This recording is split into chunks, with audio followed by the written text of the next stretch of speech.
سب سے پہلے ساتویں جماعت کے پیارے بچوں کو میری طرف سے پیار بھرا سلام۔ السلام علیکم ورحمۃ اللہ وبرکاتہ۔ عزیز طلبہ، میں امید کرتا ہوں کہ آپ اپنے رب کے فضل و کرم سے، جو ہم سب کا پالن ہار ہے، کھلانے پلانے سلانے والا ہے، موت کے بعد زندگی بخشنے والا ہے، اسی کے فضل و کرم سے بخیر و عافیت ہوں گے۔ عزیز طلبہ، آج جو ہم نظم پڑھیں گے اس کا نام ہے ہمارا وطن۔ یہ نظم آپ کی کتاب کے صفحہ نمبر 96 یعنی 96 پر ہے۔ پیارے بچوں، نظم کا عنوان ہے ہمارا وطن۔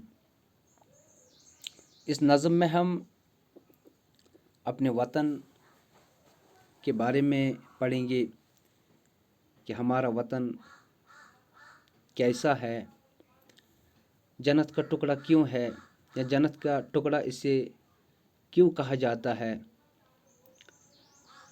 اس کے پیچھے کیا راز ہے۔ اس وطن عزیز میں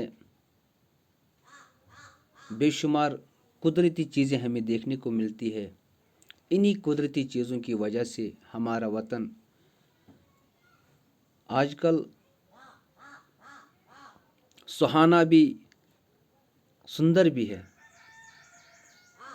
اس خوبصورتی کی وجہ سے شاعر نے اس وطن عزیز کی بہت ساری تعریف کی ہے۔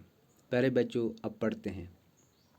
ہمارا وطن نہ ہو کیوں ہمیں دل سے پیارا وطن، ہے جنت کا ٹکڑا ہمارا وطن، سہانا ہے سندر ہے سارا وطن، ہمارا وطن پیارا پیارا وطن، ہے دریا رواں گیت گاتے ہوئے، پرانی کہانی سناتے ہوئے، کہانی ہے سارے کا سارا وطن، ہمارا وطن پیارا پیارا وطن۔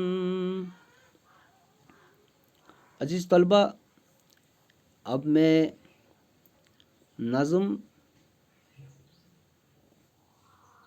کے ان اشاروں کی تشریح بھی کروں گا، اور آپ لوگ، مجھے امید ہے کہ آپ لوگ بڑی دھیان سے سنو گے۔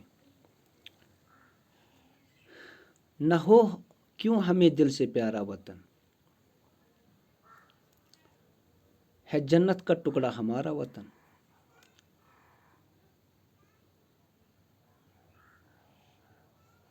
شاعر کہتا ہے کہ میں اپنے وطن عزیز کی تعریف کیوں نہ کروں، کہ میرا وطن مجھے عزیز کیوں نہ ہو۔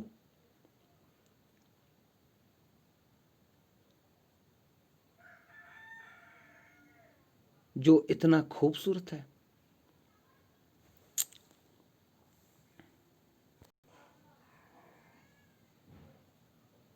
شاعر کہتا ہے کہ ہمیں اپنا وطن پیارا کیوں نہ ہو،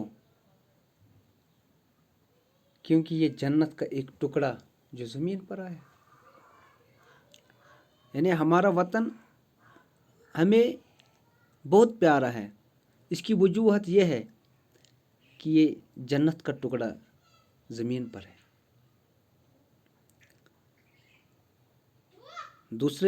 دوسرا شعر، سہانا ہے سندر ہے سارا وطن، ہمارا وطن پیارا پیارا وطن۔